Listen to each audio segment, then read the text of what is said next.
हम लोग नमस्कार क्यों करते हैं ये भी जानना चाहिए। और नमस्कार कौन कर सकता है?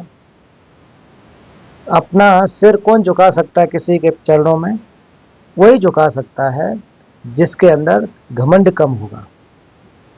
प्रणाम करने का, नमस्कार करने का मतलब होता है कि अपने अंदर जो ईगो बहुत ज़्यादा है, हमारे अंदर या घमंड बहुत ज़्यादा है, उसको कम किया जाए। तो इसको कम करने के लिए हम लोग क्या करते हैं? प्रणाम करते हैं। अगर हमारे अंदर बहुत ज़्यादा घमंड है, बहुत ज़्यादा ईगो है, तो हम किसी को तो प्रणाम नहीं कर सकते हैं, किसी को भी आगे हम नहीं झुक सकते हैं। क्यों? हमारे अंदर इतना ज़्यादा ईगो है, उसको कभी झुकने नहीं देता। कभी भी वो करता है कि अरे हम, आप कैसे झुक सकते हो, हम कैसे झुक सकते हैं, मैं तो ये हूँ वो हूँ। तो प्रणाम करने का मतलब, नमस्कार करने का, छल छल का मतलब यही होता है कि हम अपने अंदर का जो ईगो है उसको एक प्रकार से कम करने की कोशिश कर रहे हैं। तभी जाकर के हम प्रणाम कर सकते हैं, अच्छा लगा सकते हैं। अन्यथा हम लोग को मुश्किल है, क्योंकि हम सब के अंदर बहुत ज़्यादा होता ना कि मैं ये हूँ, मेरा नाम इतना बड़ा है, या फिर मैं इस पोजीशन पे हूँ। तो घमंड में जाकर के हम लोग प्रणाम नहीं करते हैं। तो गुरु के समक्ष, अब मान लीजिए बहुत हमारे अंदर अगर घमंड है, तो हम गुरु को कैसे प्रणाम करेंगे? प्रणाम नहीं करेंगे, नमस्कार नहीं करेंगे। अगर हमारे अंदर और ज़्यादा घमंड है तो हम अवलोकितेश्वर उनको भी नहीं करेंगे, बुद्ध को भी नहीं करेंगे, क्योंकि ये हमको होने नहीं देगा। ये हमारा आदत होता है हमेशा जो है कि मैं कैसे कर सकता हूँ, मैं और मेरे के जो विचार होता है, ये झुकने नहीं देता किसी के सामने।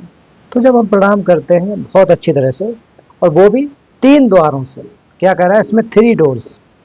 तो हमारा 3 द्वार कोई घर का द्वार नहीं है कि ये पूरब का द्वार है, पश्चिम का है, ऐसा नहीं। ये जो हमारे शरीर में 3 द्वार हैं, 3 डोर्स हैं। तो 3 डोर्स कौन से होते हैं? एक तो हम लोग अपने बॉडी के द्वारा अपने शरीर से हम लोग प्रणाम करते हैं। तो आपने देखा होगा यहाँ पर लगा के फिर ऐसे करके पूरा लंबा लेट के करते हैं। कभी इतना ही हो जाने से शॉर्टकट भी हम लोग कर लेते हैं। तो ये क्या करेंगे? एक प्रकार से शरीर से। फिर इसको हम लोग जमीन पर जो है कि 3 अंग लगाते हैं, अपना घुटना लगाते हैं, हाथ लगाते हैं, माथा लगाते हैं, ये नॉर्मली है। उसके अलावा हम पूरा लेट के भी प्रणाम करते हैं। सधर्म की भावना से क्या होता है? सुख की प्राप्ति होती है। और सुख की प्राप्ति कौन सी है? बुद्धत्व की प्राप्ति, बुद्ध बनना। तो हम लोगों का टारगेट तो बुद्ध बनना है ना? हमारा फाइनल गोल जो है, हम लोग जो ग्रुप में यहाँ पर हैं, वो सब यही चाह रहे हैं कि हम लोग बुद्ध बन जाए। और बुद्ध बनना है तो उसके लिए क्या करना पड़ेगा? सही धर्म का अभ्यास करना पड़ेगा। अगर आप लोग मान लीजिए कि दिल्ली आना चाह रहे हैं, तो दिल्ली आने के लिए आपको क्या करना पड़ेगा? दिल्ली का फ्लाइट बुक करना पड़ेगा। और फ्लाइट दिल्ली का बुक न करके आप उधर कलकत्ता का या फिर उधर कहीं सिंगापुर वगैरह का कर लो, तो आप दिल्ली कैसे पहुंचोगे?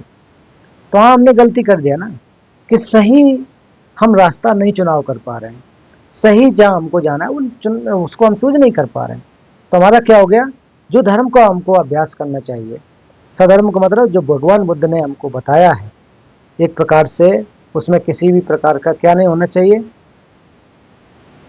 कि जो इसको, जो हमारा भगवान बुद्ध का दर्शन है या धर्म, वो 2 चीज़ों को ही हमको समझना चाहिए। 2 में एक प्रकार से समझ आता है कि हमारा जो बिहेवियर हो वो कैसा होना चाहिए?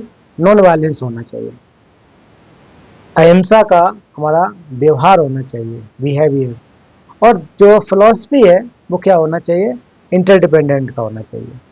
तो बुद्ध का ये वास्तविक जो धर्म है कि 2 चीज़ों में ही आ जाता है कि हर चीज़ जो है वो एक दूसरे पर जुड़ा हुआ है, इंटरडिपेंडेंट है। दूसरा, हमारा जो व्यवहार है, जो हमारा आचरण है, जो बिहेवियर है, वो कैसा होना चाहिए? नॉन वायलेंस होना चाहिए। तो इन 2 कामों को करेंगे, 2 ही चीज़ों को हमको करना है, तो उसमें क्या आ जाएगा? ये वास्तविक अच्छा धर्म होगा, सधर्म की साधना होगी, सधर्म का अभ्यास होगा।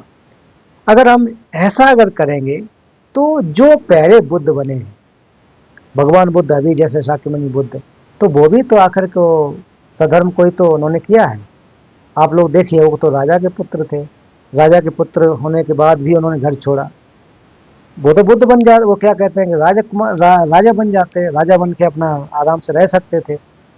और फिर राजा लोगों का काम क्या होता है कि अपना एक प्रकार से और विस्तार करना होता है।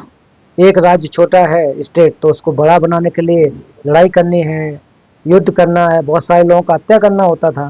पहले तो यही होता था ना, जो जिसको जितना मार दे वो उतना ज़्यादा माना जाता था कि वो बड़ा बलशाली राजा है।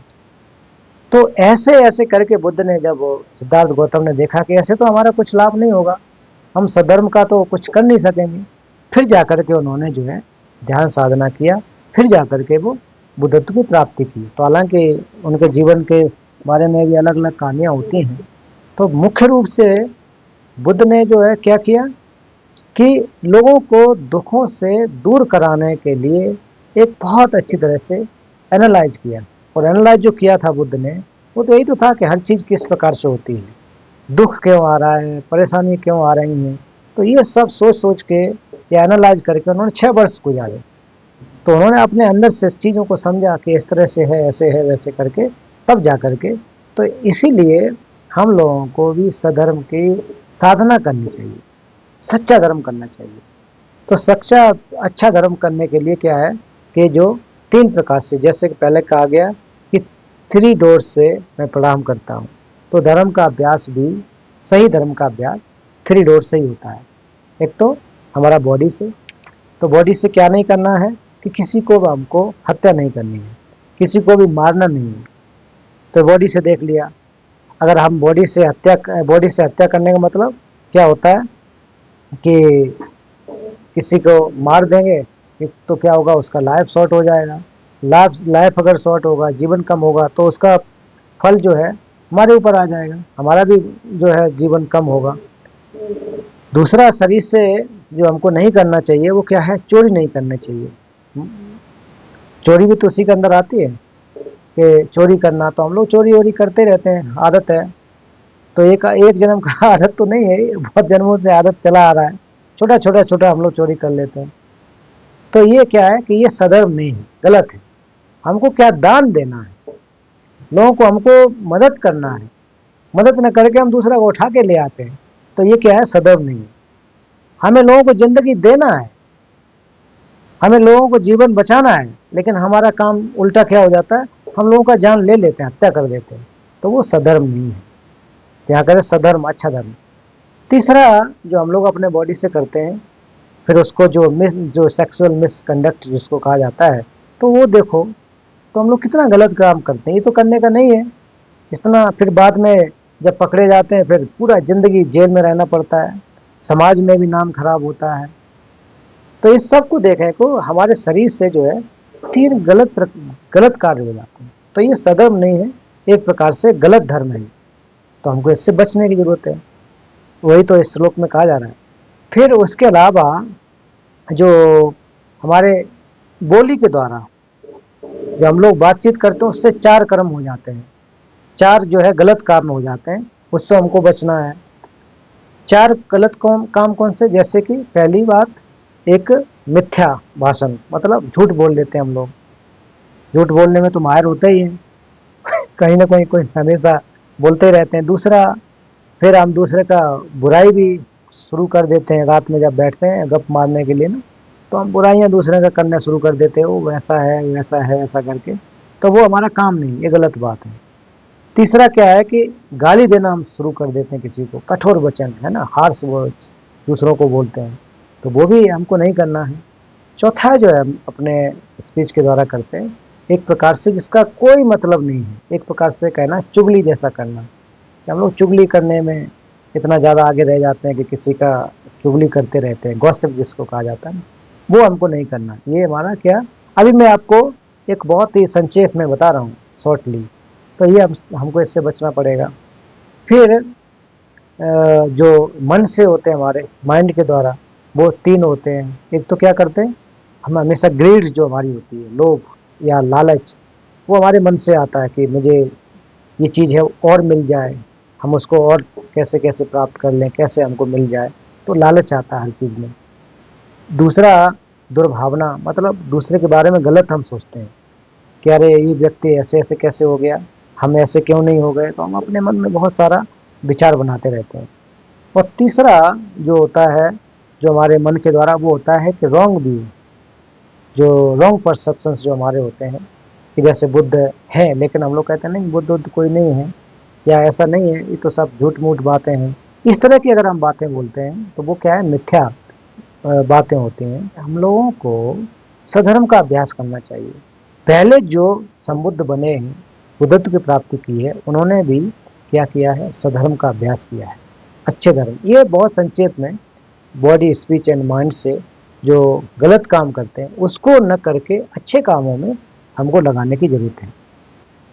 तो ऐसे नहीं आ जाएगा कि आज आप 1 घंटा मेरा सुन लो या एक फिर दूसरे कहीं और सुन लो 1-2 दिन में, उससे आपको बुद्धत्व की प्राप्ति हो जाए, संभव नहीं है। तो उसको क्या करना चाहिए कि जो आपको अभ्यास कराने के लिए, प्रैक्टिस कराने के लिए ज्ञान की आवश्यकता होनी चाहिए, विजडम आपको चाहिए, ऐसे लोगों से आपको सुनना चाहिए, पढ़ना चाहिए। तभी जा कर के आपको क्या होगा कि पहले जो बुद्ध बन चुके हैं या अभी भी जो बुद्ध है उसके जैसा हम लोग प्रयास कर सकते हैं। तो ये तभी संभव हो सकता है जब हम राइट जो या ट्रू धर्म का अभ्यास करते हैं। जो हमको बॉडी जो मिला है वो एक प्रकार से बोट है, नाव है। वो क्या है, नाव है। तो नाव में, नाव का काम क्या होता है? नाव आप लोगों ने देखा, आपने जब कभी नदी को पार करना हो, समुद्र में जब जाते हैं तो नाव का काम होता है उस पर बैठ करके उसको पार करना, पानी को, नदी को पार करना। जो बोट है ना, नौका, उसका काम इतना है। तो इसीलिए ये जो हमको शरीर प्राप्त है वो एक तरह से नाव है। किस लिए नाव है? कि ये जो भवचक्र है या खोरवा है, उस पर, इस नाव पर बैठ कर के इससे पार जाना।